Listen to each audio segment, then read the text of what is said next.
Muchos se preguntan si realmente Antonio Anglés murió en España, si ni siquiera llegó a aguas portuguesas, ni siquiera ni mucho menos a Irlanda como se dice en la versión oficial. Pero partiendo de la base de que la última aparición confirmada en la versión oficial que se tiene de Anglés es en los alrededores de Minglanilla, hay que analizar algunos puntos interrogantes que ocurren a varias personas de aquel día. En esto, sin entrar a debatir si la fuga fue o no un montaje y presuponiendo que realmente las muestras del interior que apuntaban a tratarse de un hijo de Neusa eran del Asukiki, algo que personalmente se cree que fue así, tal como se analizaba anteriormente sobre la participación del nano en la fuga, presuntamente y posiblemente desde el día de la peluquería, y los datos del sumario que dejaban la posibilidad que Anglés hubiese estado acompañado durante su sitio en el chalet de Benaguacil. Pero ¿quién lo acompañó? ¿Fue el nano supuestamente o fueron otras personas? Entendiendo que Anglés desde un principio buscó apoyo para esconderse, solo era imposible. Y es que la gravedad de los hechos y la presión mediática que se creó sin precedente similar debía hacer que el Asukiki, que era el apodo de Anglés, solo pudiese confiar en aquellos que tuviesen a perder lo mismo que él, y por lo tanto en esta lógica de apoyarse en otros presuntos participantes, tal como se apuntaba a Ricard en su última declaración inculpatoria. Esto es lo que se cree desde distintos medios. Hay una incógnita que durante mucho tiempo rondó la cabeza de muchos sin obtener respuestas, y es donde Antonio Anglés escapó del cerco. Seguramente lo intentó por el campo, su medio favorito. De hecho, las declaraciones de avistamientos que siguieron lo describían como demacrado, con arañazos o cortes infectados en la cara. El dispositivo de unidades terrestres y aéreo lo hacían prácticamente imposible. Escapar en un camión de transportes era buena opción, que también intentó sin resultado. Y finalmente, a la desesperada, asaltando a un campesino en su furgoneta, tuvo éxito. Pero como decimos aquí, no se entienden dos cosas. ¿Por qué roto el cerco paró en Minglanilla en vez de seguir alejándose? Además, en vez de dejarlo en el centro de una capital donde podría perderse, lo hace en este sitio donde casi no puede ocultarse. Hay que recordar además que una vez dejó marchar a Vicente Golfe, se tiró horas merodeando en el mismo sitio. Consiguió otro vehículo lleno de gasolina y anduvo solo unos 7 kilómetros para luego parar, comer y escuchar música, antes de finalmente abandonar y desaparecer. La primera pregunta se tenía más fácil, dada la fijación por la localidad murciana de Molina de Segura. Minglanilla era un buen punto para, una vez roto el cerco policial sin involucrar a terceros, hacer una ruta de escape que, despistando, servía además de alternativa a la costera, quedando allí la tarde-noche del 10 de enero para ser recogido por supuestamente el nano según estas informaciones y trasladado a su hábitat murciano lejos de Valencia. Sin embargo, en esto no cuadraba muy bien qué pintaba la historia de los 7 kilómetros. Pero aquí tenemos la historia de las dos ermitas. En realidad, tenemos dos ermitas de San Cristóbal y las dos están inmediatamente después de un bar-restaurante de carretera. La ermita de San Cristóbal de Minglanilla en la N3, unos 100 metros después del Terry, donde Golfe supuestamente dejó a Anglés, y la ermita de San Cristóbal de Graja de Iniesta en la N3, unos cientos de metros de Pepe II, donde Anglés dejó la C15 abandonada tras hacer esos 7 kilómetros. Ambas ermitas son muy parecidas, al igual que los restaurantes y la situación geográfica. De esta forma, Anglés merodeaba la primera ermita, según estas informaciones, presuntamente esperando al nano. Incluso cuando se encontró a Pedro Requena, lo primero que le dijo fue que lo llevara a la ermita de San Cristóbal. Este era el objetivo para el encuentro con su presunto compinche, según habrían planeado en el chalet de Benaguacil. Seguramente Antonio Anglés se dio cuenta del error al avanzar por esa carretera buscando salida hacia Tobarra y Elche de la Sierra, pueblos que también aparecían en el sumario con referencias a presencia del Asukiki por allí, para dejarse caer por las provincias de Albacete primero y luego por Murcia, donde anteriormente quería el famoso chalet de los 2 millones. Para entenderlo mejor hay que poner aquí dos fotos de Google de las ermitas y restaurantes y las referencias de las diligencias sumariales de todo esto. Esta ermita de San Cristóbal en Minglanilla que estamos viendo en pantalla, luego la otra graja de Iniesta, el restaurante que era el bar Terry, que este sí que sale en muchas de las fotografías del caso, y el bar Pepe II que lo vemos aquí con camiones y con algunos coches. De hecho, tenemos una una comandancia judicial de Motilla del Pancalar en Cuenca en fechas del 13 de febrero de 1993. El asunto era un robo con violencia de un vehículo. En estas ampliatorias era que a las 6 horas del día 12 de febrero de 1993 se personaron en estas dependencias del acuartelamiento de Motilla de Palancar en Cuenca 2 dispositivos en Valencia y en la capital de Cuenca con motivo de haberse desplazado el de Valencia por haber recibido noticias de que un vecino de Vila Marchante había comunicado a la Guardia Civil que el pasado día 10 había sido objeto de verse obligado por un individuo de unos 26 años y de unos 70 más o menos de estatura, vistiendo un mono azul con gorra marrón y que en este caso habría obligado a trasladarlo con su vehículo y tapado con una manta a cuadros hasta la localidad conquense de Minglanilla. Esta circunstancia que no participó hasta la mañana del día 12 actual por temor a represalias del autor, que pudiera tratarse del autor de las viol y crímenes de Alcácer, tras haber rastreado la zona indicada del punto de destino del referido individuo. Allí fueron halladas manta de cuadros, un cuchillo de monte con la cruz de Santiago en la empuñadura, una botella de plástico de 2 litros de agua. Distante de estos objetos también unos 60 metros hallaban 2 bolsas de plástico conteniendo restos de comida, como un bote de colacao, un paquete de kilo de azúcar, un bote de crema de colacao. En la otra bolsa de plástico con el anagrama de un continente de Valencia había bolsas de nueces, avellanas, un revuelto de frutos secos, salchichón, chorizo, otros objetos. Un reportaje fotográfico que se realiza allí, pues se ve todos estos objetos.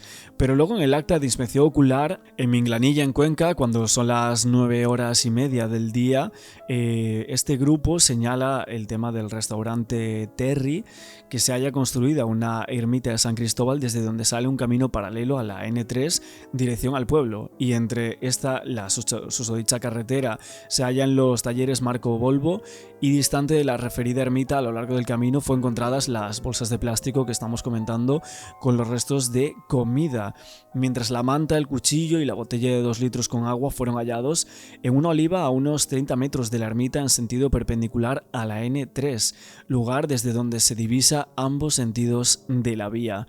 También es cierto que había merodeando por la explanada de su restaurante Terry una furgoneta Citroën C15 y a esa hora, sobre las 5, al dar alcance y preguntarle qué le ocurría, este le dijo que lo trasladase hasta la ermita.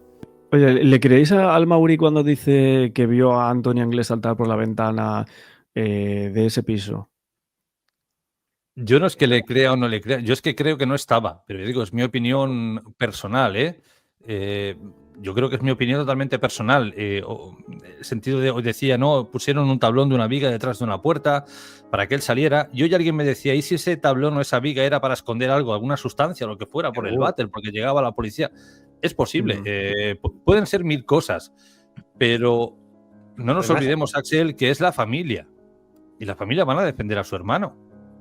Igual que Neusa va a defender a su hijo. Entonces a ellos no se les puede reprochar el hecho de que intenten generar alguna historia, una coartada alrededor de Antonio Anglés. ¿Que suena como la fuga más espectacular de la historia? Hombre, yo creo que eso no tiene duda nadie, ¿no? Pero yo pienso que no estaba allí en aquel momento. Yo creo que no estaba allí. Además, Axel, una cosa, según la Guardia Civil, allí Mauricio no estaba. Según la Guardia Civil, cuando llegan a casa está Neusa, está el novio de Kelly, está Kelly y está Enrique Anglés. No hay nadie más. Y de hecho luego también, incluso en el juicio, el novio de Kelly, que ya en aquella época no eran novios ni nada, no tenían nada por qué mentir ni por qué tal, él sigue diciendo que la casa estaba Enrique, estaba él, estaba Neusa y estaba Kelly, no había nadie más en la casa. La que meten a Mauri en la casa en ese momento es Neusa, es la madre que dice que Mauri estaba allí, pero oficialmente, por decirlo de alguna manera, no estaba. Entonces yo dudo mucho que haya visto a Antonio Anglés saltar por la ventana. Y además, lo que decía Jorge, yo creo que tampoco estaba ni allí. De hecho, a nosotros nos contaron, Axel, que no estaba tampoco allí porque tuvo un chivatazo de la policía de que iban a ir a casa de los Anglés aquel día.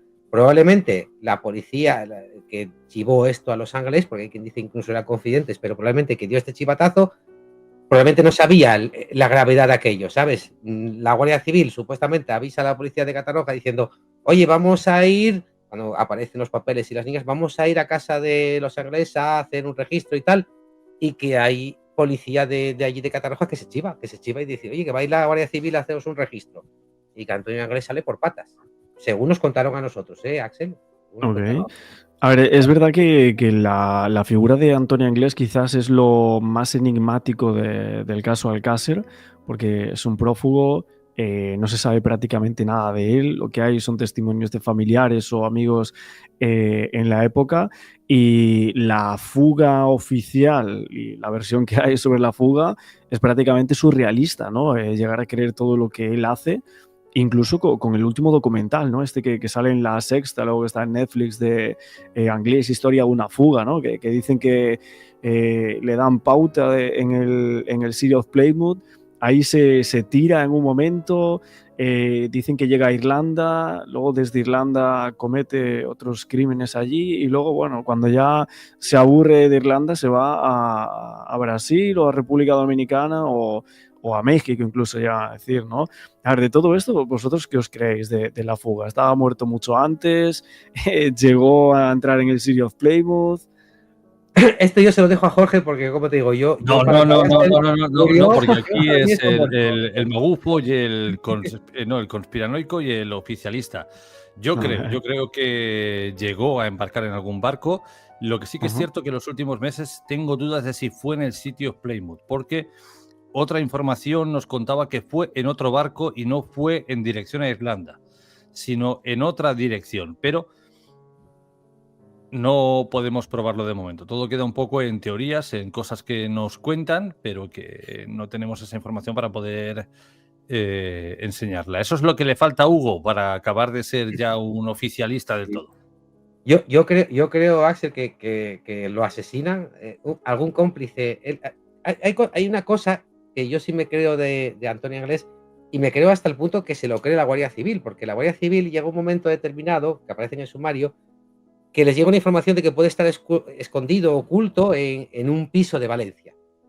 Entonces, bueno, dicen, a ver, no creemos mucho esta información, pero como con los hechos probados de la fuga de Antonio Anglés, y empiezan a enumerar, ¿vale? Pues mira, se le ve aquí, coge este taxi, la peluquería, que bueno, de la peluquería vamos a dejarlo en stand-by y tal. Y llega un punto en que dicen Villamarchante, es decir, que la Guardia Civil lo sitúa como máximo en Villamarchante. Luego ya sé que hay gente que dice que lo ve en Madrid, que lo ve en Extremadura y demás, pero oficialmente para la Guardia Civil, Antonio Anglés desaparece en Villamarchante.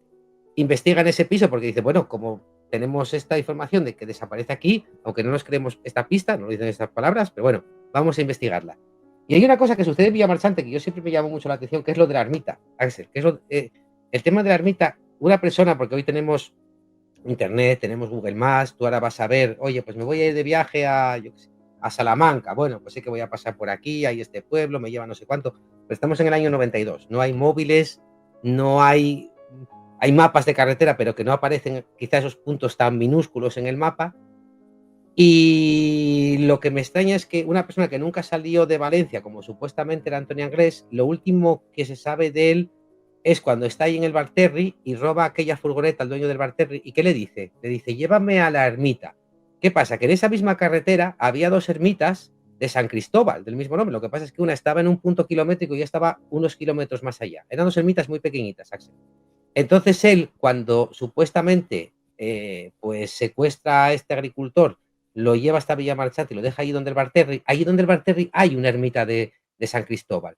Pero yo creo que se confunde de ermita, que no es esa. Entonces él está por allí dando vueltas, que es cuando el dueño del Barterri lo ve y sospecha y coge la furgoneta y decide ir a preguntar, oye, ¿te pasa algo? ¿Tienes algún problema? Y entonces es cuando él se mete en la furgoneta y se marcha con ella y aparece justamente esa furgoneta un poco más allá de otra ermita de San Cristóbal. Es decir, ¿cómo Antonio Anglés sabía que había una mezquita de San Cristóbal y que pedía expresamente, oye, quiero que me lleves a la mezquita? Yo creo que esa llamada que hay en Villamarchante, un sábado a las 4 de la mañana, cuando estos chicos lo ven en una cabina telefónica llamando, que después la Guardia Civil incluso lo persigue y demás, y esa es también una pista que se cree válida. ¿A quién llamaba Axel un sábado a las 4 de la mañana desde una cabina de teléfono? A casa no, porque además el teléfono estaba pinchado. ¿A quién llamas a las 4 de la mañana? Pues algún compinche. Yo creo que esa llamada fue, no te preocupes, mira, en la carretera de tal a no sé dónde hay una ermita ahí de San Cristóbal, espera allí que te recogemos y lo que sea. Él se confunde de ermita porque había dos que estaban muy cerca llega a la segunda ermita donde era el punto de encuentro, allí esa persona que se cita con él por teléfono, o que cuando él llama por teléfono se citan allí, yo creo que lo recoge Axel y se lo cargan. Yo es lo que creo, ¿eh? O lo recoge y lo O lleva lo luego llevan a a Brasil. Claro. Puede Es ser. que No, aquí o sea, al final pudieron Puede ser. haberlo ayudado, ¿no? Todos. Puede O ser, sea, claro, en es el que barco, ahí también. Yo, a ver, lo que estamos de acuerdo, Jorge y yo, es que si se fugó, solo no pudo haber sido Axel. no, necesito ayuda seguro. Necesito ayuda seguro. Y es más, la información incluso que me llegó a mí, me hablaban de que estando en Brasil tendría incluso hasta una, no coartada, sino una forma de escaparse por si la policía se le echaba encima. Y esto me vino a través de un periodista de Interview, cuidado con, y no es Pedro Avilés, otro periodista retirado de Interview que cubrió también el caso y me dijo, cuidado porque sabemos que anda por allí y tal, pero bueno, la cuestión es que se habla mucho y tampoco hay una prueba para poder demostrarlo. Por eso yo esperaba el documental de Manu, a ver si ahí enseñaba algo que digas, mira, está vivo o no lo está. Más que nada por el pobre Hugo, para que pueda dormir. Yo sé que está vivo.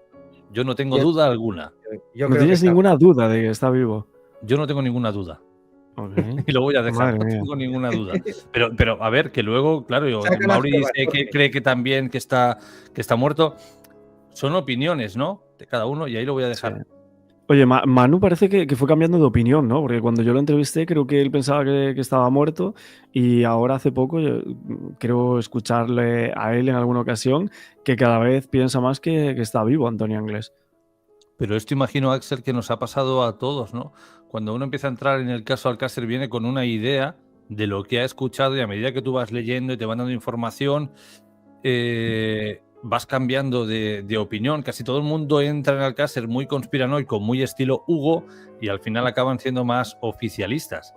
Y yo entiendo que a Manu le pasó algo parecido. De hecho, Manu enseñó en algún directo una especie de acreditación por parte de la Policía Nacional de fugitivos y buscados, porque para Manu está vivo y es posible que lo tengan más o menos localizado, pero bueno, luego hará falta alguna prueba, hará falta algo para poder demostrarlo.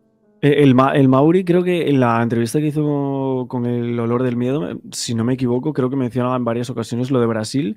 O no sé si luego nosotros cuando estuvimos por aquí le preguntamos y dijo que iba a hablar más de eso en su canal y demás, ¿no? Supuestamente dijo algo así como que allí no iba a encontrar nada porque en muchas ocasiones se fue allí a investigar y a ver si podía haber algo en algunos lugares, creemos, cercanos a donde están algunos familiares de Anglés. Claro, pero yo es un poco lo que decíamos al principio, ¿no? ¿Qué vas a decir si es tu hermano? Pues dentro de todo vas a intentar protegerlo. Si está allí, lo que no quieres es que lo cojan y que nadie...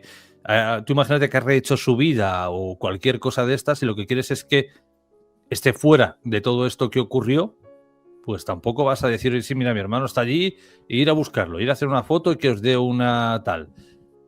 Si algún día cambia esto, Axel, será porque el propio Antonio Anglés decida aparecer o porque algún día alguien haya algún resto y se haga una prueba y diga, mira, ahí están los restos de este señor. Hasta bueno, entonces, a ver si el Mauri dice algo, o sea, si da alguna pista, porque creo que sería lo más relevante, ¿no? De lo que pueda hacer este señor a día de hoy, aparte de intentar convencernos que él no tuvo absolutamente nada que ver, según las confesiones de Ricard, sería que diese alguna pista o algo de poder saber dónde está su hermano Antonio Anglés a día de hoy. Yo lo que opino, ya te digo, no puedo entrar en esto porque yo ya te digo, para mí está muerto y además hay una noticia además a poco tiempo después de suceder todo esto ya marchante en el que se dice que la Guardia Civil que encuentra como un mono, recordemos que los últimos que lo ven ahí en el Barter iba con un mono, que encuentran un mono ahí tirado, pero bueno, ahora dijo una cosa... ¿Cambiar de ropa? Puede ser exacto, que le hayan ayudado, haya cambiado de ropa y le hayan sacado a Portugal, ¿eh? Yo creo que está muerto, entonces tampoco puedo opinar mucho de esto porque como soy de los que opina Axel que no, que lo asesinaron, yo creo que lo asesinó algún tipo de compinche o algo, de esos que estaban metidos en el caso, que nosotros yo creo que estamos todos de acuerdo en el que más gente participó, yo creo que uno de esas personas dijo, ostras, nos queda aquí este eslabón suelto, Anglés no es Ricard, hay que quitarlo de en medio. Y yo creo que es lo que pasó. Entonces, por eso no puedo opinar mucho de que fuera Ok. Antonio. Bueno, y para finalizar, que sé que es bastante tarde ya, el tema del papelito en la fosa de la Romana, ¿eso creéis que alguien lo pudo haber puesto para incriminar a la familia Anglés o al propio Antonio Anglés? Es que esto es complicado, porque aquí sí que te cuentan y teorías que los propios hermanos lo pudieron poner, que fue otro quien lo puso, pero a la vez escucha a otras personas que dicen, oye, a lo mejor estaba dentro de la caseta y con el viento salió para afuera y luego se desmenuzó en 1000 pedazos. No sé, yo aquí es que no me atrevería a mojarme, pero raro es que después de tanto tiempo, 70 y algo de días, si no me falla la memoria, que permanezca allí, que a ver, que tampoco estaba entero, y no era uno, creo que eran 2 o 3. Uno era la multa, Bueno, Ya. los otro papeles. era un volante médico, y estaban en trocitos, pero bueno, ya digo que para mí es tan válido el que dice que lo pudieron poner como el que dice que estaba dentro y salió con el viento, pero yo creo que dentro de todo no se puede negar que lo que pasa en la fosa de la Romana es curioso como mínimo. Los objetos que se encuentran en ella, cómo aparece todo, lo que hace la Guardia Civil alrededor. Ahora tú no miras y yo miro, ahora tal, y al final dices, pero bueno, tío, ¿qué cachondeo es este? Porque Ya. tranquilamente son cosas que ellos han podido poner ahí. O no, o que ya estaban, pero bueno, viendo una foto, como Hugo Incluso y Oscar estamos lo de mirando, Aquino, ¿no? Que dice que por aparece una ejemplo, mano de un hombre, ¿no? que a nosotros nos contaron por otro lado que no fue Aquino, sino que fue alguien de su familia que tenía parte de aquella propiedad, quien lo encuentra, pero que por su trabajo no se quiso mojar y le dijo a Aquino, oye, tú sube y di que lo has encontrado tú. Y por eso Aquino decía una cosa y José Sala decía otra.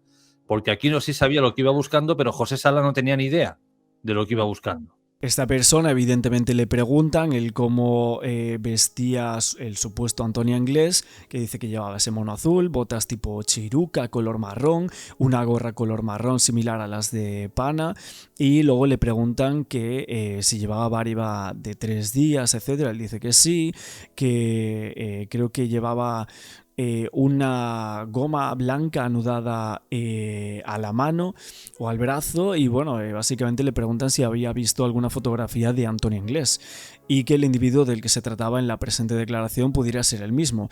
Y él dice que no, que debido a que no pudo verlo de forma frontal, por lo cual no podía afirmar rotundamente si era Antonio Anglés o no lo era. A raíz de esta información y de si realmente el supuesto nano participó o no en los hechos, como dice Miguel Ricard, o participó o no en la fuga de Antonio Anglés, presuntamente, como dicen estos expertos y que han analizado este punto en concreto de la fuga, y es que en los primeros días de la fuga estuvo acompañado en la peluquería y en el chalet de Benaguasil. Pero ¿quién fue quien lo acompañó? En la pensión Boluda el dueño le pidió un DNI, pero Antonio solo tenía un carnet de conducir. ¿A nombre de quién? El mismo que usó días antes para asegurar aquel coche que compraba. Así que cuando escapó por Menglanilla, allí lo llevaría. Y la pista siguiente era a Portugal, por Madrid. Ahí parece que no, era mucho más lógico ir a Molina de Segura por Elche de la Sierra. En el 97 Interview hizo una entrevista a Kelly en la que ella decía estar segura que lo primero que hizo su hermano era quemarse las huellas. Si lo consiguió, ya sabemos dónde podríamos encontrarlo. Lo que pasa es que en el parasol del conductor de este coche, el vehículo Seat Ronda, que se encontraba en el patio de acuartelamiento de la Guardia Civil de Patraix, había un recibo a nombre de Iluminado Saturnino Amador, en concepto de seguro, en provisión de fondos, con 20.000 pesetas y con sello de una asesoría el 4 del 12 de 1992. Este justificante provisional que se hacía constar que recibía de Francisco Partera Zafra el permiso de circulación y la tarjeta técnica de ese vehículo, con esa fecha en Manises. Se sabía que el declarante, que Antonio tenía un carnet de identidad de formato nuevo, que si bien no se sabía qué nombre aparecía en el mismo, ya que Antonio le enseñó el documento, no le permitía que pudiera ver el nombre, ya que no se fiaba ni siquiera de él. Que luego se habla de una supuesta llamada por los hermanos de Antonio Anglés, al parecer, donde se dice: soy el francés, ven a verme a casa de los gitanos a Villa Marchante. No sé si se recibió esa llamada realmente. La casa de los gitanos en Villa Marchante, ahí estaba. Realmente un hermano de Antonio Anglés dijo que no conocía ningún francés relacionado con que esa casa estaba yendo a Villa Marchante, no era una casa, que allí vivían gitanos en una estación de tren abandonada y que posterior a la detención de sus hermanos que el Mauri supuestamente fue allí y que vino un gitano diciendo eso, que su hermano estaba por allí. Claro, o sea, y tú bueno, hablaremos ahora de la fuga, ya que estamos con el tema inglés. ¿Tú toda la fuga te la crees? No, no, lo de la fuga me parece una pantomima, tío.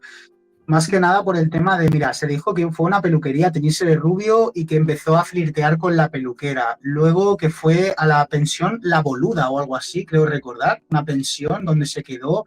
Ahí dejó fotos de carnet, una de rubio Ah, y una sí. de moreno. O sea, es que es de traca. ¿Con quién se cree eso? Luego fue a Portugal con una familia gitana, con un toxicómano, le dieron cobijo, luego la policía llegó y justo se acababa de ir. Y luego se metió en el City of Plymouth, ¿no? De polizón, se tiró al mar, luego de... Es que, ¿tú te lo crees, Axel? Esto suena a película total. Complicado, complicado, la verdad. O ¿Verdad que sea, a sí? ver, de Catarroja a Dublín, ¿no? O sea, literalmente haciendo una fuga Correcto. de película, salta por la ventana. Mm. ¿Al Mauri te lo crees que él vio saltar por la ventana a Antonio? Yo eso no me lo creo al 100%. Yo se lo he dicho al Mauri, hay muchas cosas que te creo y cosas que no te puedo creer, porque si hay cosas, mira, yo sinceramente a veces no creo ni a mi propia madre, ni a mi propio hermano, ¿sabes? Yo no confío, soy muy desconfiado. Pero sí que es verdad que Mauri me dice muchas cosas en confianza y me cuenta mucho. Yo, Mauri, creo muchas cosas y se lo he dicho, hay muchas cosas que le creo, pero yo no creo a nadie al 100%, no creo ni a mi propia madre al 100%. Y sé que suena extraño esto que te digo, pero he aprendido en esta vida a no confiar en nadie, porque he visto tantas cosas feas que no confío en nadie, tío.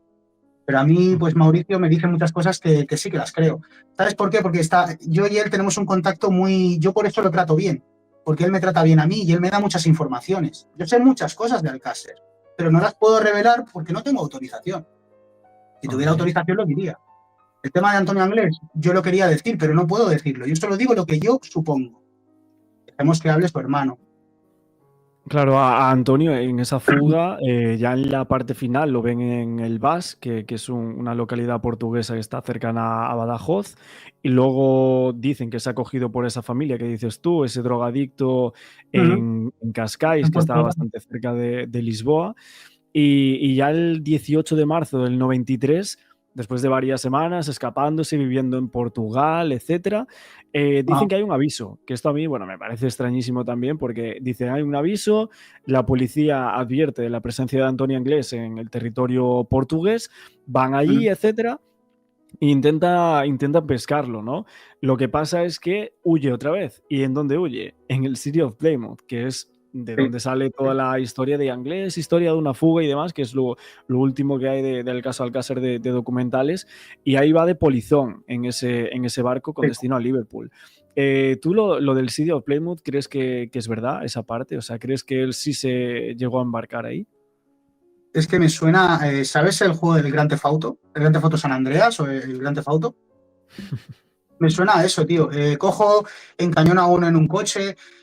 Creo que todo es un mito y que todas esas personas que han declarado son actores. No actores, les han pagado para que digan ciertas cosas para crear esa fábula mediática. Creo que es un espectáculo. ¿Sabes lo que significa OAX? Un OAX, Ujú. una especie de falso atentado o este tipo de espectáculos que hacen para dominar a las masas o para ciertos movimientos políticos, etcétera, etcétera. Creo que esto podría ser algo así, una especie de show mediático. Es que el caso Alcácer es que dicen que nosotros nos lucramos de Alcácer. Nosotros no nos lucramos de nada. Es que fue en la época donde la gente se lucró y donde se hizo el verdadero espectáculo, que se convirtió en una especie de película macabra en tiempo real y de espectáculo dantesco, ¿no? Y yo creo que esto es parte del espectáculo. La huida de Antonio Anglés, yo no me creo nada. Lo siento, pero no me lo creo. A ver, evidentemente, nosotros ahora tenemos que estar hablando un poco de esto. Nosotros hablamos de todos los casos, de Argentina, de caso Biondo, Alcácer, bueno, Marta del Sí, Castillo, todos los temas, pero obviamente ahora mismo yo prácticamente tuvo que hacerlo sí o sí porque acaba de salir la primera entrevista a un inglés después de muchísimo tiempo. O sea, ¿cómo no voy a estar hablando de esto? Es que es prácticamente imposible no estar hablando de esto. Después de la entrevista a Miguel Ricard, ¿no? Y dice, la huida y la fuga lo compraría como una mula y un capo. Sueltan la liebre para que piquen mientras se escabulle por otro lado. Pues la misma analogía que te he hecho antes de que dejan pasar un paquete para que pillen al tonto y luego el cargamento pasa por otro lado. Es la misma operación hecha de otra manera. Son una especie son jugadas maestras, ¿no? ¿Con qué objetivo? ¿Quién era Antonio Anglés para darle esa gran protección, para crear esta historia tan grande acerca de su figura? ¿Quién era Antonio Anglés?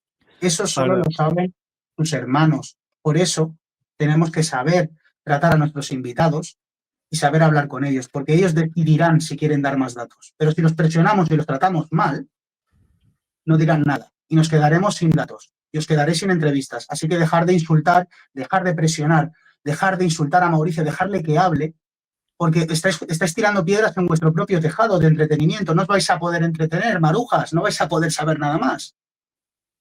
a ver, también, Dejémosle hablar. también es cierto que, como dice Miguel del Valle, que toda España se tiró varios meses viendo a las niñas en todos los lugares, ¿no? Y esto Sí. sucede con otros muchos casos de desapariciones. Los vi aquí, en Badajoz, en Soria, en Galicia, en tal. Había cientos y cientos de llamadas, ¿no? Entonces, yo creo que lo que pasó con Anglés también fue algo similar a esto en otro sentido. Creo que hay partes, evidentemente, por ejemplo, cuando vamos al sumario vemos lo de la navaja, lo de las fotos y tal, que todo eso evidentemente tiene que ser o que él estuvo ahí o que es creado. O sea, ahí no hay tu tía, ¿no? Pero en cuanto a testimonios, creo que sí que puede ser esto que están diciendo, de que simplemente a veces no gestionamos muy bien a las personas que vemos, ¿no? Correcto, correcto. Sí, no, lo que estás diciendo, mira, lo que estás diciendo de las apariciones, de que todo el mundo dice que ha visto a las niñas o ha visto a Antonio Anglés, eso también es por afán de protagonismo, porque querían sentirse importantes, querían salir en la tele, querían sentirse protagonistas de este caso tan asquerosamente macabro. La gente necesita atención en sus vidas aburridas, necesitan insultarte en un comentario o en esa época necesitaban hacer llamadas para salir por la tele o para decir, o a lo mejor veían a gente que se parecía, ¿no? Y se querían sentir protagonistas del caso. Yo es lo que pienso también. Bueno, aquí vemos un poco el tema de la fuga con estos dibujos. Catarroja, que escapa del cerco policial. En Valencia se tiñe el pelo. El tercero está en Villamarchante, que ahí el Mauri es clave, ¿no? Porque también supuestamente aparece por allí, ¿no? ¿Tú le preguntaste algo por eso? Ese tema dijo que también lo quería hablar él en su canal. También le pregunté, también quise hablar de ello, pero me dijo que eso lo quería revelar en su canal. No quise presionarle porque no se sentía a gusto y quería revelarlo él más tarde. Hostia, esta imagen me parece muy curiosa. ¿Dónde las encontré? No la había visto nunca. Creo que la subió Nozick esta. Dice, llega escondido en un camión, luego se esconde en casa de un drogadicto en Lisboa. Luego va a Dublín, ¿no? Llega desde Lisboa a bordo de un carguero en el que salta al mar, supuestamente. Y luego en Dublín, bueno, aquí vemos todo el recorrido hasta allí. De Dublín, supuestamente, se va en un barco hacia o República Dominicana, decían México, Brasil, etcétera, ¿no? Sobre todo, a ver, decían Brasil porque, a ver, él habla portuguesa, ¿no? Procedencia brasileña. Y bueno, decían que podría ser quizás el mejor destino para él, supuestamente, ¿no? Mira, ya que tocas ese tema, yo se lo dije a Mauricio en una de nuestras primeras conversaciones y me dijo él, en Brasil siempre han venido a hacer un montón de controles, de registros y mi hermano no está en Brasil. Estamos cansados de que venga la policía a registrar nuestras propiedades y no lo van a encontrar porque no está en Brasil, me dijo. No voy a revelar más datos, pero del tema de Brasil... creo que por ahí no está, según me ha dicho Mauricio, la policía siempre ha ido a buscarlo y no lo van a encontrar porque ahí no está. Solo puedo decir esto de paralelo.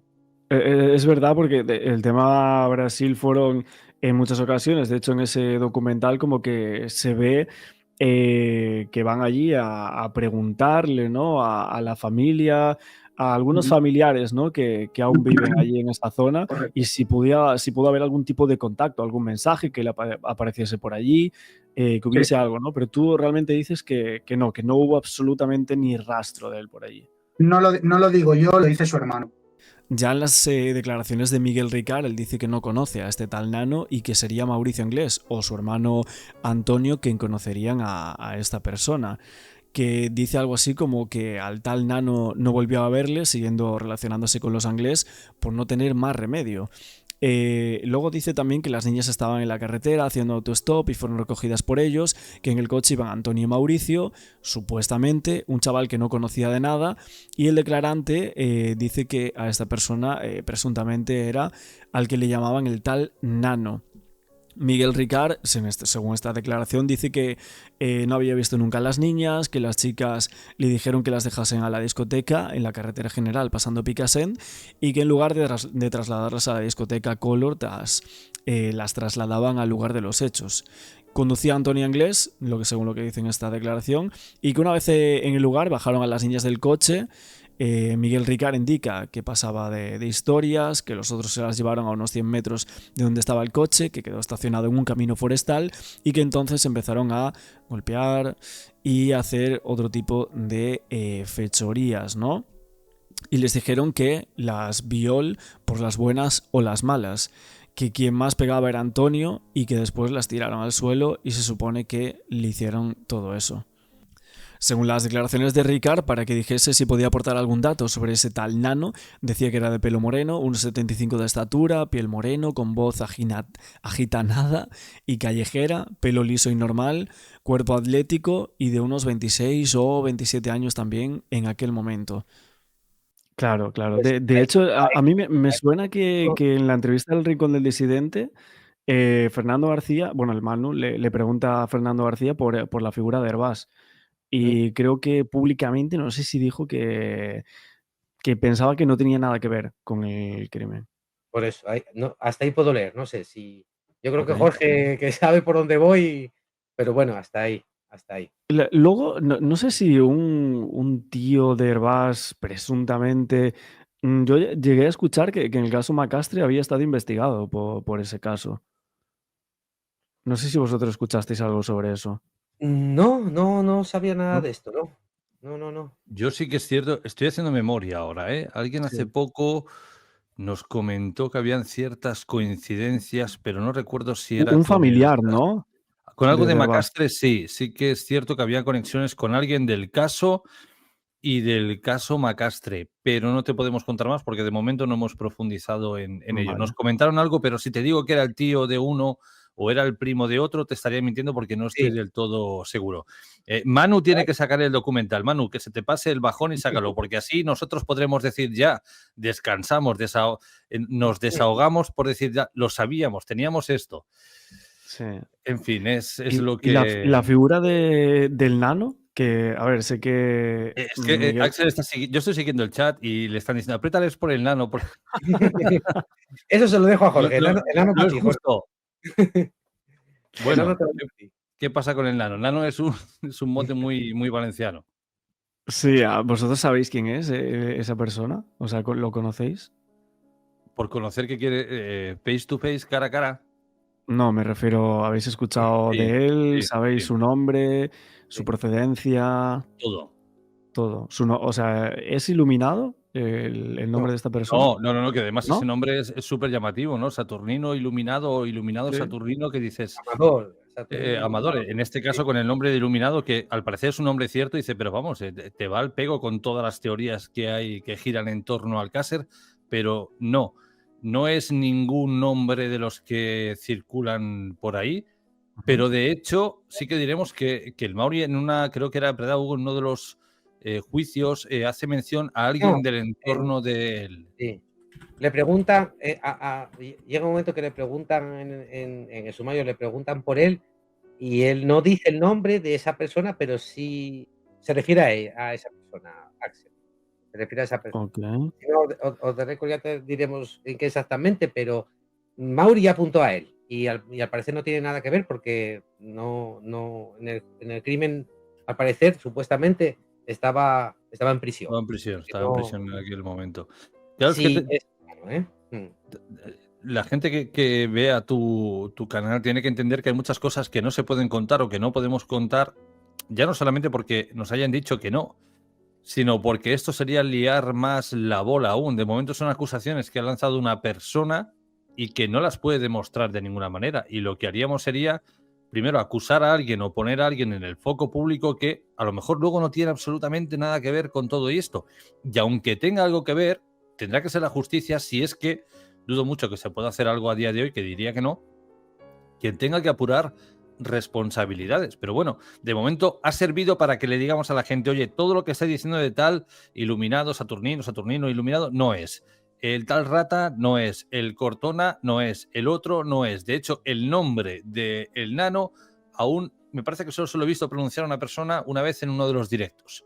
Nadie más nos ha dicho el nombre del nano. Y esperemos que durante mucho tiempo siga así, porque no hay nada en contra de esa persona. A ver, lo que es llamativo, evidentemente, es que el único asesino confeso de las niñas de Alcácer y el único que es culpado, que es Miguel Ricard, lo menciona a esta persona, ¿no? Porque todos los titulares son Miguel Ricard y Antonio Anglés, ¿no? Es el famoso dúo que mató a las niñas de Alcácer. Pero el Mauri y el Nano no aparece en esta ecuación mediática, solo hasta el día de hoy, por así decirlo, tanto tiempo después, que tiene que salir el Mauri a desmentir estas acusaciones. O sea, ¿vosotros creéis que el Nano, no sé qué vida tendrá, pero saldrá como el Mauri a dar explicaciones sobre esto? Hasta donde sabemos, me parece que no sabe nada de toda esta historia, creo que estaba muy enfermo y diría que no va a contar nada. Porque además, mira, yo, Axel, yo te pregunto otra cosa. Si tú de la declaración de Miguel Ricard, ¿vale? Pongamos el escenario. Llegan supuestamente el Mauri, supuestamente el tal Nano, supuestamente Antonio Anglés, entran y hay 3 personas más dentro que él no conoce, en total son 7.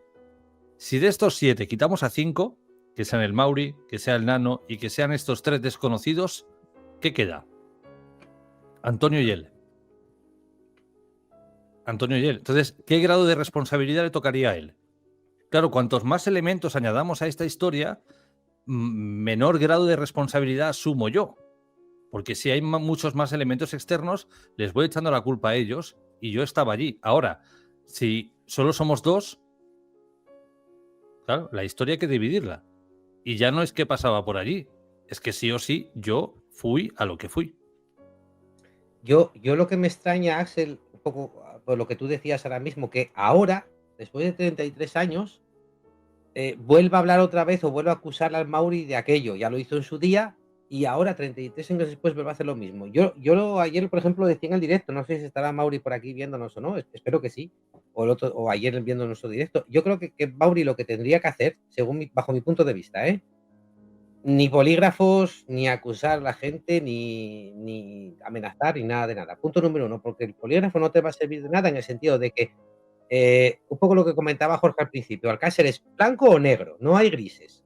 O eres tú, y si creo que fuiste tú, no me vas a pegar de esa burra, y si creo que no fuiste tampoco. Entonces, el que crea que Mauri fue, o que estuvo allí, por mucho polígrafo que le enseñe, no le va a convencer. La única solución que yo creo que tienes de convencer que crea que tú estabas involucrado es explicar por qué Ricard llega a un punto determinado en el que te meten en este embrollo. ¿Sabes? ¿Qué pasó? ¿Qué ocurrió para que pase a ser como parte de la familia o como muy amigo de tu hermano, incluso de compinche de los Claro, dos? a decir que fue él. Exacto, para de repente decir, oye, pues meto aquí a Mauri. Y no solo eso, Axel, lo que tú decías, para que 33 años después, porque a lo mejor en aquel momento hubo una rencilla, hubo un problema, lo del dinero, lo de la pasta de gallo y tal, pero que 33 años después, que vuelvo otra vez a decir o a acusarte o a señalarte con el dedo, cuando tú eres inocente, yo creo que era lo que tendría que hacer Mauri, el explicar, mira, yo creo que lo que pasa es, o por lo que a mí me está inculpando, es porque hubo este problema y este. Imagínate, yo que sé, voy a decir una cosa por decir algo,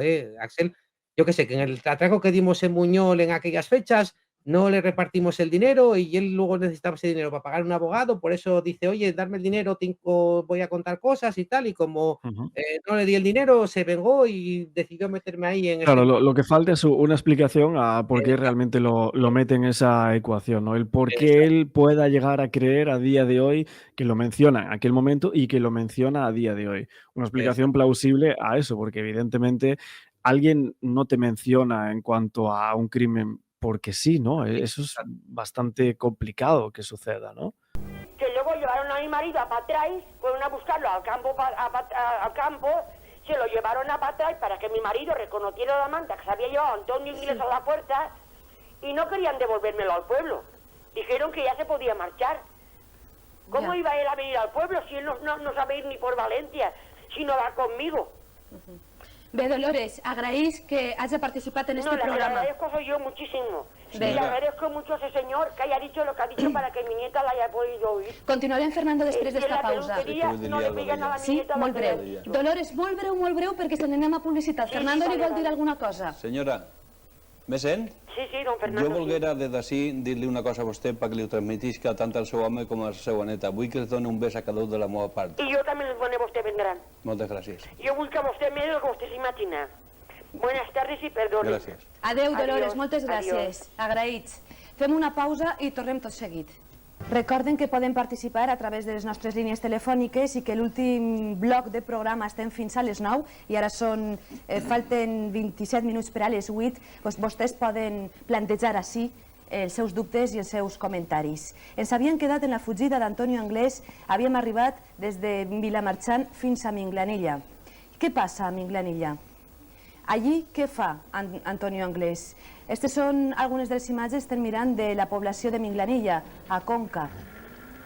Juan Ignacio, Jerónimo, este es el Sí, Bar no, es el Terry. Bar Terry, no es el pueblo de Minglanilla porque nunca entra, es la carretera, la Nacional Molt a 3. prop, a Minglanilla. Sí, la Nacional 3 y ahí curiosamente, bueno, pues se produce uno de los episodios para mí más rocambolescos de toda la fuga de Antonio Anglés porque claro, sorprendentemente, como decía la esposa de Vicente Golfe, hay un hecho muy claro, lo que ocurrió en Minglanilla, esa parte, la Guardia Civil ya tiene constancia al día siguiente de la presencia de Antonio Anglés y precisamente el propietario del Bar Terry, que es la persona a la que Antonio Anglés secuestra con el coche. Aquí se produce un episodio curioso, hay dos bares, uno enfrente del Terry, que es este bar, y el propietario del bar de enfrente de pronto ve a un joven con un mono que baja de entre los ejes de un camión, algo que le llama mucho la atención. Y entonces dice que le sigue con unos prismáticos y ve como precisamente este joven que va vestido con un mono y tapado con una gorra de tipo campero, pues se acerca al propietario del Bar Terry, que en esos momentos iba a coger su vehículo y a punta de pistola en principio secuestra a este hombre. Este hombre, según su propio testimonio, en un momento determinado se arroja del coche y del vehículo en marcha, se deja incluso un zapato dentro, según constan las diligencias, y en ese coche Antonio Anglés emprende la fuga, pero lo abandona muy poquitos kilómetros después. Eso es oficialmente y de forma resumida lo que ocurre. Anem a escoltar com ho contava el propietari del Bar Terry. Li diuen Pedro Requena. Lo único que me pidió es que lo llevara hasta la caseta de San Cristóbal, una caseta que hay ahí. Pero está eso a 100 metros de ahí. Digo, 100 metros de ahí, ¿para qué te va a llevar a 100 metros de ahí? Si tú puedes ir andando, que eres muy jovencico. Yo entonces tiré la marcha atrás para... Entonces en ese momento es cuando él se avalanchó por la otra puerta que la llevaba abierta, dio la casualidad que la llevaba abierta, y en ese momento, pues cuando empezamos ya el forcejeo de uno y otro y tal. Lo que pasa es que él entonces, viendo que se iba metiendo cada vez más, y lo único que me intentaba era la bolsa, que la bolsa yo no sé lo que podría llevar. La verdad es que ni sé si lleva pistola, si no lleva, si lleva navaja, si no lleva. Es que eso no lo puedo redactar. Lo que está claro es que tú la duda la tienes en que en alguna cosa puede llevar en la bolsa. En ese momento yo ya no me hago el valiente. Pedro Requena, propietari del Bar Terry, preferia que no es veiera la seva imatge. Bé, comentaris.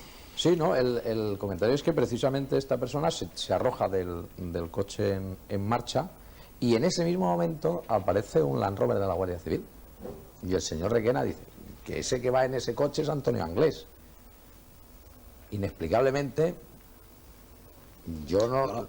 Pero vamos a ver... En el sumario no consta así, vamos a ver, en el sumario consta efectivamente el episodio que acaba de relatar este hombre y retrocedemos un poquito. No, y en el sumario consta que da aviso a la Guardia Civil que pasa en ese momento. Por Vicente Golfe le deja a la entrada de Minglanilla, concretamente detrás de un muro que hay en la parte derecha de la carretera, sí. le hace que vuelva para Valencia, le advierte que le amenaza gravemente, esa es la razón por la que el señor Golfe no lo denuncia inmediatamente, y él está merodeando por una serie de bares que hay ahí al lado, muy frecuentados por camioneros, está durante unas horas allí. En un momento dado, él se mete entre los ejes de un camión que está aparcado orientado hacia Madrid. Arranca el camión y ve que da la vuelta y se gira en dirección a Valencia. En ese momento, aprovechando que para un momento para entrar a la carretera, es cuando se tira de debajo del coche y ya se va a por este señor. Se va por este señor muy breve. Y pasa lo que ha pasado, forcejea con él y sale zumbando hasta Granja Iniesta, que está a muy pocos kilómetros. Se esconde detrás de un bar en un campo que hay allí de algarrobos o no sé qué historias, y allí abandona el coche. Pero no denuncia inmediatamente a la Guardia Civil. Sí. No. Vamos. Bueno, no. Eso és... Aparte de que nos lo ha constatado... Un moment, continuem. Tenim una telefonada en directe. Hola. Hola. Amb qui parlem? Vicente. Vicente, des d'on telefona? Desde Valencia. I què vol dir? Sobre el caso este. Sí. Pues bueno, resulta de que lo están contando ahí todo al revés, porque fui yo la primera persona que vi bajar a ese señor de unos ejes de un camión. Ahora, Pero, ¿usted estaba en Minglanilla? sí, yo trabajaba en La Casona. El bar de enfrente. La Casona, que es el bar de enfront del bar Terry, ¿no? Un poquito más hacia abajo, sí. Sí. Yo trabajaba de noche. ¿Y qué es lo que vio? Pues se lo voy a contar. Estaba yo en la ventana y estaba mi sobrino detrás de mí. Y veo bajar un camión, entrar en la aparcación, dirección Valencia, ojo, no dirección Madrid, dirección Valencia. Dio la vuelta para cambiar de sentido hacia Madrid. Entre eso, cuando está parado para tomar otra vez la carretera, veo bajar entre los ejes de un camión un señor. Y le digo a mi sobrino, mira Ricardo, mira. Y lo vimos. Y pasó a 10 metros de nosotros, porque dio la vuelta por detrás de la Casona, exactamente. Bueno, ¿eso es la Casona o es el Terry? Bueno, no lo sé, vale. Es el Terry. Eso es el Terry. Bueno, pues dio la vuelta por detrás del hotel, de la Casona, que hay un caminito para los trabajadores, o sea, para los señores todos de los campos. Sí, para los agricultores. Un camino agrícola. Sí. Y dio la vuelta y aún no subimos, mi sobrino y yo, al segundo piso de la Casona, o sea, del restaurante, del hotel. Y lo vimos. Y pasó como a 10 metros y yo no lo conocía ese señor. Y no llevaba ningún buzo azul. Llevaba un paquete debajo del brazo. Entonces, ese no es el camino que yo digo. Entonces, lo seguimos con la vista hasta hacia arriba, que torcía a la izquierda el camino, y entonces lo vimos nosotros que bajaba hacia el Terry. ¿Sí? O sea, que eso es lo que yo vi. Luego estuvo allí la Guardia Civil, hicieron unos atestados, estuvo Telemadrid, que fue mi sobrino el que salió en Telemadrid. Bueno, ¿y quién es esa persona entonces, Vicente? Es que yo no lo conocí y estaba harto de ver fotografías. Ya, y dice que no llevaba el mono azul, que llevaba un paquete debajo del brazo. Sí, iba vestido con un paquete debajo del brazo y dio la vuelta por detrás del hotel. Y luego, claro, dijeron que si había sido inglés, que si no era inglés, pero yo no lo conocí. Además se lo dije a mi sobrino. Digo, a mí no me ha parecido ese. Ya. Es que no era él. Entonces, claro, pues luego decían que se habían robado al del Terry la furgoneta, que es una furgoneta gris plata, que la habían encontrado en la Granja de Iniesta en una viña. Y eso es lo que yo te puedo decir, otra cosa no puedo decir, que es lo que yo vi. Bien. Pero es que están dándole vueltas a eso, y en fin, lo mismo que este señor de Villamarchante, 4 horas para 120 kilómetros, es que no lo creo, o sea, no lo entiendo. Sí, parece que abandona. Vicente, moltíssimes gràcies per participar en el programa i donar-nos la seva versió. Gràcies. Sí, además, fui el único que lo vi, y nada más. Vostè vivia a Minglanilla en aquella època i yo ara està vivía vivint aquí a en València. Yo vivía aquí en Valencia y los fines de semana bajaba, como A trabajaba Vinglanilla. allí, que el hotel es de mi hermano, era de mi hermano, Ja. yo trabajaba allí. Molt bé, gràcies. De nada. ¿Algún comentari? Sí, según se cuenta, parece que hay una furgoneta que la deja abandonada en un campo, en una viña, y bueno, pues de ahí parece que empiezan a contarnos ya que se va hacia Portugal, que esa precisamente es la ruta que tiene que coger para ir a Portugal. Una de las rutas, no es exactamente la mejor, pero bueno, es una de las rutas, porque la mejor ruta es en llegar a Madrid y desde Madrid. Entonces, si allí deja el vehículo donde se supone que llegó hasta la viña, pues en algún otro vehículo tuvo que haber subido para ir hasta llegar a Portugal, según cuentan. Pero bueno, para esto se debería de tener una infraestructura para que le pudieran dar cobertura y haberlo transportado hacia Lisboa, que es donde cuentan aquella historia que ya dejamos claro desde hace mucho tiempo, que nadie se cree, porque todo aquello fue un montaje ya preparado, que luego se descubrió quién fue la persona que lo preparó. Llega a Lisboa, y en Lisboa quien lo ve, quien jura y perjura que era él, era un yonki, una persona que estaba allí marginada, y parece que es la persona a la cual le llega Antonio Inglés como último lugar en la península. Esto parece que no tiene ni pie ni cabeza, porque si hay una infraestructura que le da cobertura, porque se dijo que, hombre, como estaba relacionado con el mundo de la droga, pues la gente del mundo de la droga es la que le proporciona la salida de España. Le proporciona la salida de España, lo deja allí con una persona marginal. No cuadra esto. Bueno, yo creo que básicamente el testimonio de este señor ha coincidido con lo que hemos dicho, ¿no? El señor, una cosa, que no era inglés. Bien, el señor Golfe le deja allí, en Minglanilla, a partir de ahí se mete en un camión, se deja caer, roba y asalta a este señor del bar Terry, le coge el coche y unos kilómetros más adelante, en Minglanilla, deja el coche. Ahí actúa la Guardia Civil, y la Guardia Civil encuentra en el interior del coche la manta que le había sustraído al señor Golfe y una serie de botes en los cuales tengo entendido que se encuentra una huella digital que està a disposició de... Són temes interessants. Encara tenim programa per davant. Anem a fer una pausa obligada per la publicitat. Ara tornem.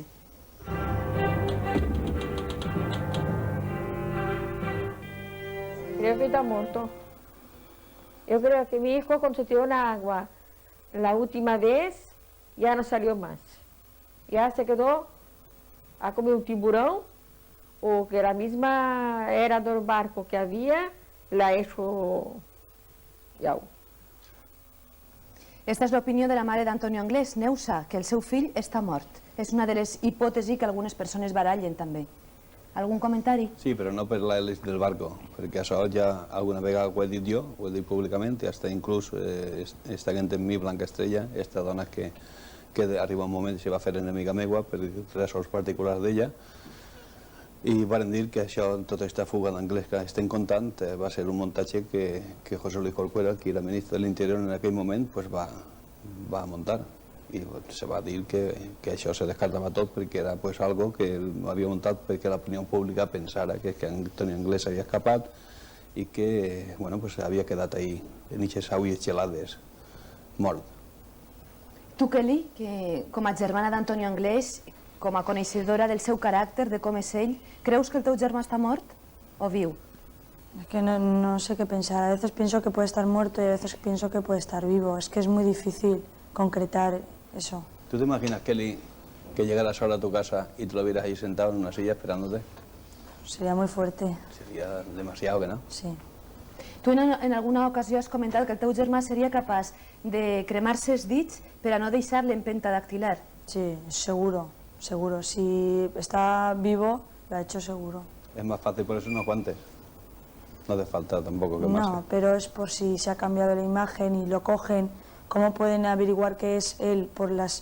La policía no va a dejar que se ponga unos guantes para tomar las huellas. Entonces él se quema las huellas y no pueden determinar que es él. Bueno, por la sangre y todo eso sí, pero que sería una de las cosas... Yo pienso que tiene quemado algo más que las huellas. Juan Ignacio, és creïble la hipòtesi que Antonio Anglés estiga amagat en algun país, que estiga viu?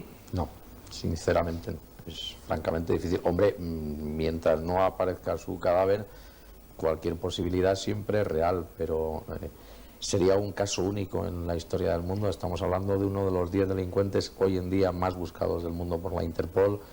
Parece francamente difícil que a partir de ese momento, aún en esa propia versión, se pierde su rastro. Nadie entiende cómo desde Granja de Iniesta, como hemos comentado, a partir de ese momento nadie ha denunciado nunca que le llevara en ningún sitio. En algún vehículo ha tenido que ir, él no puede llegar andando ni a Madrid, ni a Portugal, ni a Lisboa. El único testimonio de una persona que le ve es un toxicómano, desde luego, cuya validez para mí, en una opinión desde luego personalísima, no tiene ninguna. Nadie más le ha visto. Toda la historia del barco, que yo creo que tendremos tiempo de contarla, es, bueno, pues... El capítol del bar de Portugal i d'Irlanda, on suposadament un està solo la detalle que pista, reconoce ho el deixarem capitán del per més barco. avant. Le llama un periodista para hacerle una entrevista al Puente del Barco. Con eso te digo todo. Un moment, i si Antonio Anglès estiguera viu, amagat en algun país, s'hauria de posar en contacte amb algun familiar, amb algun amic? O en vosotros. Es difícil. De todas maneras, sí que hay que decir que la policía, no la Guardia Civil, la policía sí ha viajado a Brasil, ha contactado con todos los miembros de la familia, al menos en 2 ocasiones, y desde luego, bueno, pues se ha realizado un cierto control, y tanto la policía brasileña, lógicamente, mantiene, no vamos a decir un seguimiento sobre los miembros de la familia, pero efectivamente está al tanto, o por lo menos estuvo en aquellos primeros momentos muy al tanto de que esto se pudiera producir. Digues, Kelly. Yo quería decir que mi hermano no tiene contacto, no puede tener contacto con mi familia de allí, puesto que él salió de bebé y él nunca viajó, nunca volvió a Brasil, no tenía ninguna dirección, ninguna carta, y la única persona que ha viajado a Brasil es mi madre y yo. Y la única persona que sabemos dónde vive nuestra familia de allí es mi madre y yo. No, hay otro miembro de tu familia por lo menos, porque hay una carta suya en el sumario enviada desde allí. Anem a escoltar què és el que diu un altre membre de la família Anglès, Roberto Anglès, en una entrevista que es va concedir abans d'ingressar en la presó. L'escoltem a Roberto. Mi hermano podía ser que estuviera en algún país, podía ser, si no se lo han cargado, podía ser que estuviera en algún país porque sí, podía haber tenido respaldo de gente, ¿no? Pero claro, ya tendría que ser gente que estuviera metido en el rollo de las niñas. Esta és l'opinió que té Roberto Anglès. Juan Ignacio, abans estaves comentant que hi ha una carta d'un altre germà dels Anglès. Sí, de Carlos Anglès, que envía además desde Brasil, precisamente. ¿Pero quién lo envía? Tu hermano Carlos. No. Vamos a ver, mi hermano Carlos viajó con mi madre y conmigo. Sí, bueno, entonces, por eso te digo, decías tú que no habíais viajado, te digo porque consta en el informe policial. Pero es menor de edad y él nunca se ha puesto en contacto con mi familia, nunca ha escrito, sí que fue con nosotros, pero quiero decir que somos, yo y mi madre somos personas adultas y somos las que tenemos el contacto. No he dicho a mi hermano el pequeño porque él viajó, pero que no tiene constancia de teléfono. Pues, no, pero que la policía sí tiene ese contacto, esa constancia. Yo te había dicho, y aparece una carta suya además que le envía desde Brasil a unos amigos aquí en Valencia, y que fue intervenida precisamente por la policía. Te hablo en el sentido de dejar bien claro que la policía española sigue trabajando, está trabajando y ha trabajado en el tema de Antonio Anglès y en su fuga y en la posibilidad de que esté en Brasil y en otros muchos países sudamericanos que ha visitado la policía, y no solamente sudamericanos, sino distintos números de países que ya relataremos, donde se le ha investigado y donde se le ha buscado. Lo que pasa es que no ha aparecido nunca, y todo eso induce a pensar, porque sabemos que se ha trabajado muy bien, que la lógica viene a decir que lo más probable es que Antonio Anglès esté muerto. Jerónimo. Hombre, me alegro de escuchar esto de Juan Ignacio, porque bueno, muchas veces se ha acusado de pasividad a la policía y efectivamente comprobamos con todos estos datos que todavía se siguen haciendo gestiones, y volvemos siempre a lo del huevo y la gallina, ¿no? Hasta que no se aclare realmente si la situación de Anglès es de vivo o muerto, pues estamos en una inercia de la que no podemos salir. Pero tú sabes por qué se hace este movimiento, siempre por lo mismo, porque el primer movimiento siempre lo doy yo, y detectamos que hay una ficha policial donde dice que Antonio Anglès no es hijo de Neusa, no es hijo biológico de Neusa, es hijo de otra mujer que se llama Alfonsa. Entonces esto consta en la ficha policial, yo lo denuncio, y entonces empiezan los movimientos a ver qué pasa con esto. No, hombre, Fernando, también es cierto que ha habido, como ha relatado Juan Ignacio, un grupo paso que se ha dado policial en esto, porque yo lo he dado antes. Un grupo policial que se desplaza a Portugal, otro a Irlanda, otro, a mí me consta, a Uruguay, a Argentina, incluso a Brasil. A sitios donde no hay nada que hacer. Bueno, sitios donde la policía cree que puede a Uruguay hacerlo. Porque hubo un programa de televisión que dijo que la había visto allí, montó una historia y van allí porque tienen que ir, porque claro, después el escándalo. Hem de dedicar més temps a la fugida d'Antonio Anglès, és evident. Ens queden els capítols molt importants de Portugal i d'Irlanda, quan va agarrar aquell barc famós, on se suposa, alguns diuen, que es va tirar a l'aigua i va poder morir allí. Ho deixarem per a pròximes edicions d'este programa, ja que hem tingut una connexió amb el Canal 2 de Buenos Aires, Argentina, i això ens ha fet retardar una miqueta el que teníem preparat per avui, la fugida d'Antonio Anglès. Ens queda pendent. En tornar de publicitat, volem sobretot que vostès puguen participar en este programa. Com que hi ha moltíssimes telefonades amb dubtes generals, no només de la fugida d'Antonio Anglès, donarem pas a aquestes telefonades, a aquestes qüestions per part de vostès, dels espectadors, d'ací uns minuts. Fins ara. Estem fins a les 9 en este programa El Juí del Cas Alcàsser i tenen vostès la possibilitat de telefonar-nos a través de les nostres línies i participar plantejant dubtes, qüestions i comentaris als nostres convidats. De manera que anem directament ja a la primera telefonada. Hola. Mi nombre es Luis Sanzo Beltrán, soy de Mallorca. Quería contar mi testimonio. Como un año antes de pasarlo de las chicas de Alcácer, ¿sí? Yo vi un reportaje americano sobre un periodista que había investigado una trama exactamente igual, organizada, en la cual los delincuentes comunes raptaban las chicas por encargo para gente más importante, en la cual estaba incluido industriales importantes, políticos, fiscales, magistrados, jueces, comisarios, etcétera. Con todo el dinero del mundo hacían lo que les daba la gana. Mi testimonio es más que nada para apoyar al señor Fernando García, que creo que le están tachando de visionario, de loco, y creo que tiene toda la razón, no solamente yo, sino toda la gente de mi alrededor. Muchas gracias. A vostè, Luis. Fernando.